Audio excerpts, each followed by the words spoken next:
If your ignition is on and you see that, it is time for this video. Hey everybody, welcome back to my channel. If it's your first time, please subscribe. Hopefully it'll be really helpful in getting your oil changed. I'm doing it on my wife's 2017 BMW X4. She has the M40i model, but it will be similar on the X3 and other similar models. This is a really easy procedure that anybody can do. I'll show you the tools you need to use and the products you can buy from ECS Tuning. I'll put a link in the description of this video. I just got my package from them and I'm gonna open it up right now. Let me go over everything that comes in the kit for you. It takes 6.9 liters on this vehicle, so it comes with 7 liters to the original BMW oil, 5W30 for your turbo power engine. It comes with a drain plug, but I got one of the ECS branded magnetic drain plugs, so if there are any magnetic pieces floating around, they get stuck to the end of this. Just helps keep your engine oil even cleaner. Comes with an original BMW filter.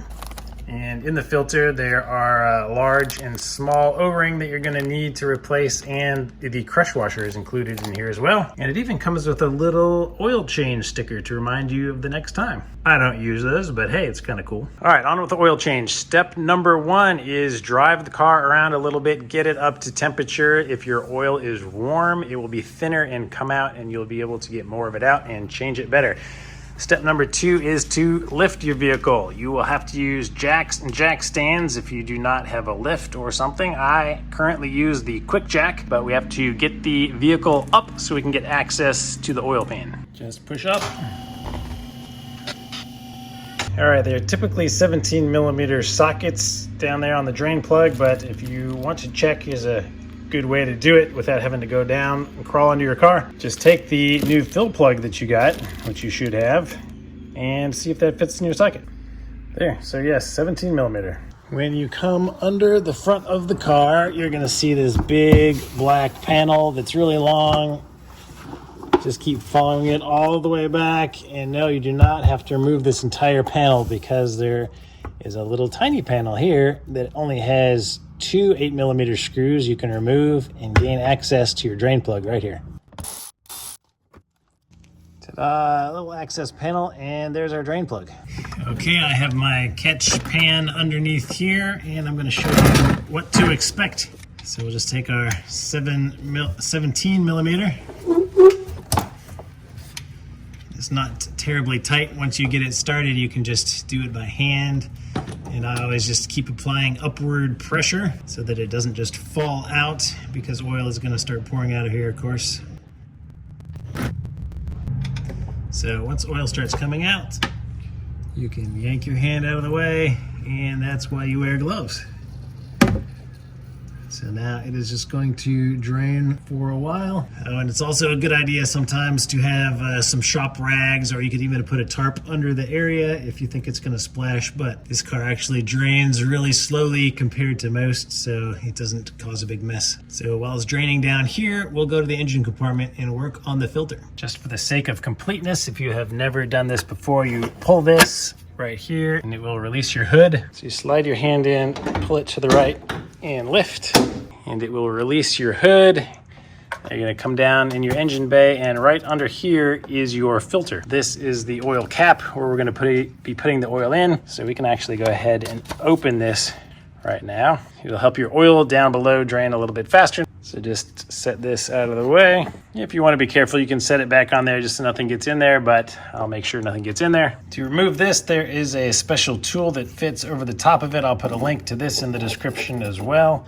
You can see it fits snugly over this. Then you take a 3/4 inch socket wrench, snap it right in, and you can loosen to the left.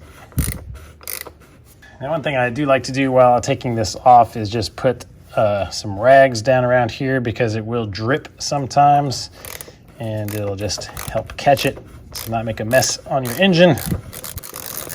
Okay, once the threads are all the way out, you can gently and slowly lift this, because as I'm lifting it, oil is draining out of the filter back into the housing. So here you can see the oil dripping out. So you can take a plastic bag or just a rag or something and put under this to remove it. So I'm just using the ECS box with all of the padding and the plastic bags to help me catch this stuff. A lot of times it can be tough to get this tool off of the oil housing cap, so I usually just leave it on. It's not worth it. It's gonna go right back on in a second. So I'm just gonna pull the oil filter straight out of here to separate the two like this. And what I always do is you can either cut these oil filters, you can cut all the way around the top to cut this plastic piece off and all the way around the bottom, and this thing will fold out like a long piece of paper, or you can just kind of squeeze it, go through all of the folds of it. I just always inspect my oil filters, because if you do see any plastic or metal bits in here, then you know you have a problem going on and you want to get it looked at. But all of mine are empty, just oily as expected, so that's good. Now for this step, we are going to take the little O-rings off and replace them. So for the longest time, I was stubborn and used my hands and pinched these and tried to get them raised off before I bought this tool. But it was so worth it because it was a couple bucks, and I changed BMW oil filters enough that you just grab it. Just grab it with this hook and peel it right off. So that one actually snapped when I grabbed it, but that's fine. And then there's another one back here. It's all the way in the big groove. Just grab it, pull it off, and we're gonna throw those away. In your box for the new oil filter, you will find 2 new O-rings. So I just take a little bit of the old oil to lube them up. You always wanna lube these up so that when you are reinstalling things, they don't pinch on something and break. Instead, they're slippery and they will not bind. So you can just use your hands and push this one back around here, and then you're gonna find the big wide gap behind the threads to put the big one on. Oh yeah, make sure you lube him up as well. So just stick it in the groove and walk it around and make sure that it is all the way lined up and not overlapping the threads, because if it is overlapping them, when you go reattach this, it's gonna pinch this, cut it, and you're gonna have an oil leak. Then you're gonna take your new oil filter, you're gonna put it right around this part, and it should be a nice snug fit. And you can see that it will stop here, but it's not all the way on until you press it and it snaps in like that. You will hear an audible snap. It goes on either way. I always put the lettering out showing for some reason. I don't know why, just OCD. Now I'm just gonna go ahead and reinstall it. If it's still attached to your tool, that's fine. Just going to gently center it and start it by hand so that you know that it is going in well and not being cross-threaded or anything.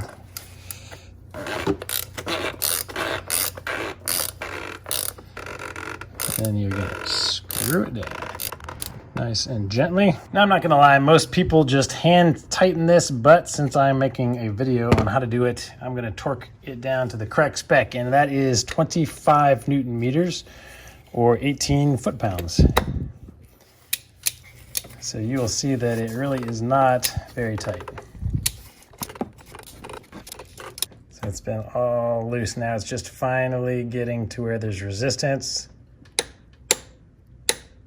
And yeah, that's the end of it right there. So I always find the easiest way to get this tool off is with your wrench on it and just shake it back and forth and you can get it off. So since these are my vehicles and I'm going to be maintaining them, anytime I'm going to be working in an area like this, I always clean it and leave it cleaner than how I found it. So I'm going to just take a rag and wipe around the edge, very careful so that nothing comes over the top and goes in there. And then I'm just going to clean off our engine cover because it is dirty.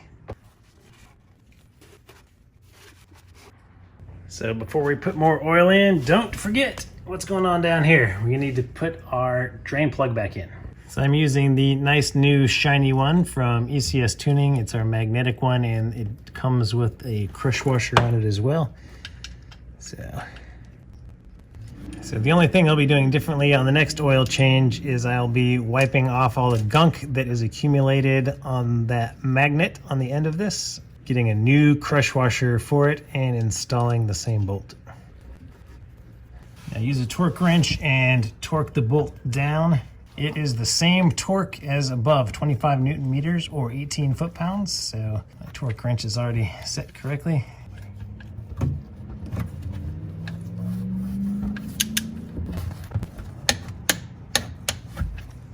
So just be tidy, clean up all of the oil that is around the area and the cover.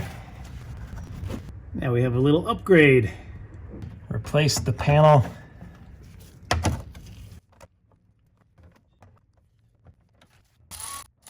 Now's a good time to pull all the tools and oil out from under the car. We won't need to go back there. So the car should hold 6.9 liters of oil. I'm just gonna put a little rag here to catch anything that might spill. And I'm gonna go ahead and use a funnel just to make it easier on myself. And start pouring in the oil. So here goes quart one. I'm gonna go ahead and put 6 quarts straight in. Here goes number 2. Take a peek under the car. Make sure you put that drain screw back in, or you have a lot of oil under your car right now.